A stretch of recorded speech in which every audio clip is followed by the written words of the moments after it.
When a man named Muhammad Ahmad Khan went to the Indian Supreme Court, he opposed the award of a monthly alimony of 179 rupees to his wife. He had abandoned his 62-year-old wife after 43 years of marriage, and it only took 3 words: talaq, talaq, talaq. His wife was Shahbano. In 1985, the Supreme Court ruled in her favor. The ruling was under a provision that applied to all citizens of the country, irrespective of their religion. The court also made a recommendation that would go on to spark numerous debates in the country: a uniform civil code. India's top court shed light on Article 44 of the Constitution.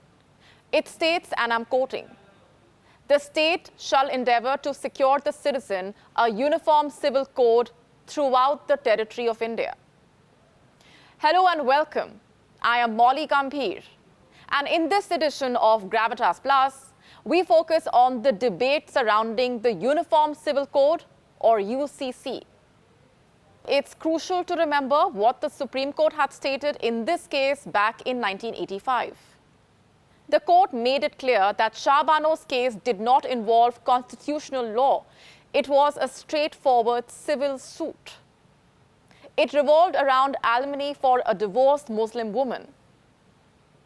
Is India now moving towards a uniform civil code? Is the One Nation, One Election bill going to be tabled in the special session of the Parliament? There is strong criticism from some members of the Muslim community as far as Uniform Civil Code is concerned. And before we proceed any further, we must understand what exactly is the Uniform Civil Code all about. Let's break it down for you.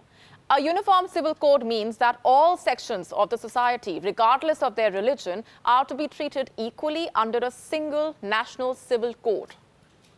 It applies uniformly across various areas like marriage, divorce, maintenance, inheritance, adoption, succession.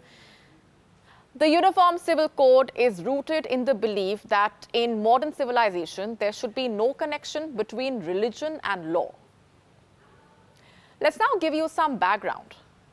Article 44 of the Indian Constitution talks about the Uniform Civil Code. It is part of what we call directive principles of state policy.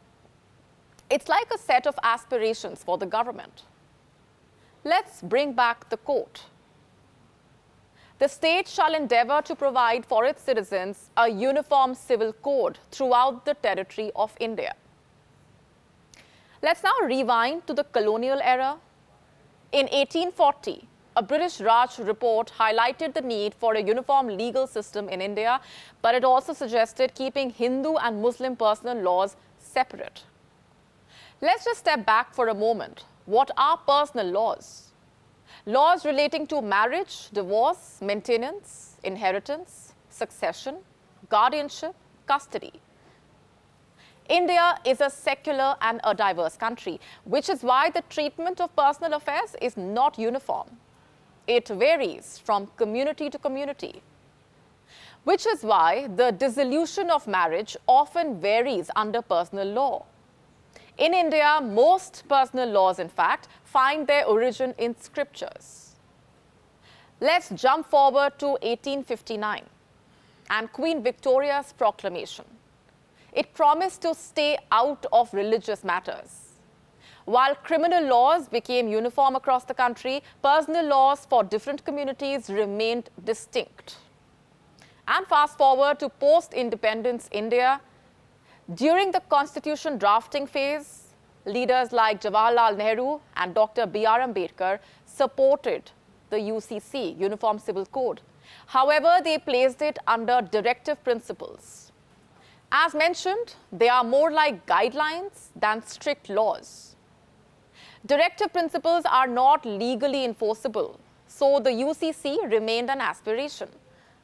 You would say a distant dream. And over the years, several laws were brought in.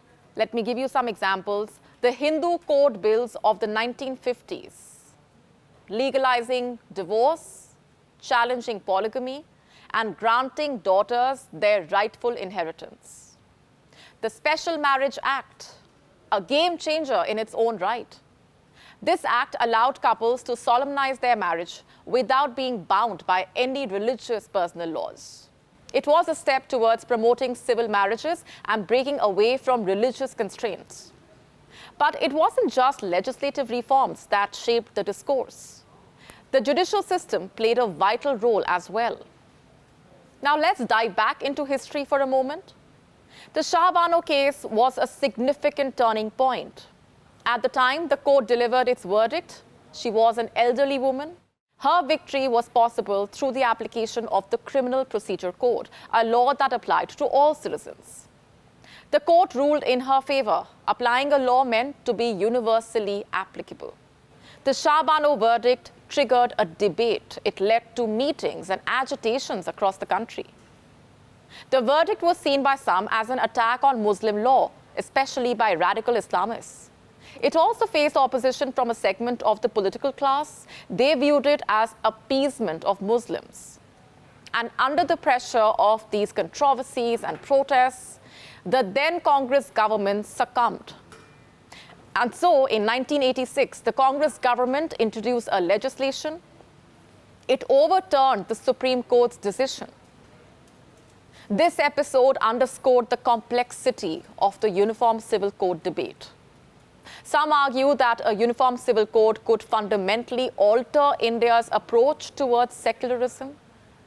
So the question looms, will a Uniform Civil Code disrupt Indian secularism? Let's delve into the arguments for and against it. First, let's start off with the pros. Uniform Civil Code could integrate India, a country with many religions, customs, and practices, and this will help in bringing every Indian, no matter his or her caste, religion, or tribe, under one national civil code of conduct. And it could also help in reducing vote bank politics, something that a lot of political parties indulge in during elections. Uniform Civil Code does not mean limiting the freedom of people to follow their religion. It just means that every person will be treated the same. It could help India move away from caste and religious politics. It could take India towards its goal of becoming a truly progressive country. And lastly, the codification of the personal laws could produce a more coherent legal system. But just as there are arguments favoring it, there are big challenges in actually implementing it. Number one being the fact that it is a challenging task. Creating a uniform code is a daunting and time-consuming task. Number two, political hesitation. The sensitive nature of the issue means there is a lack of political will to even address it. Number three, the diverse personal laws. Various communities in India follow different personal laws. All of them add a complex layer to the Uniform Civil Code discussion. And lastly, the misconceptions. There are many misunderstandings about the Uniform Civil Code. Some minority groups say that Uniform Civil Code will end up imposing majority views on them. The truth is, we don't yet know what a Uniform Civil Code might actually look like. We don't have a draft. It's too early to say whether or not Uniform Civil Code will be used as a political tool. For now, it's essential that political leaders avoid using it as an emotional issue for political gains. Instead, efforts should be focused on building a consensus. The real question here is not just about protecting minorities or maintaining national unity. It's about treating each other with dignity. Unfortunately, personal laws, as they stand, have often failed to do just that.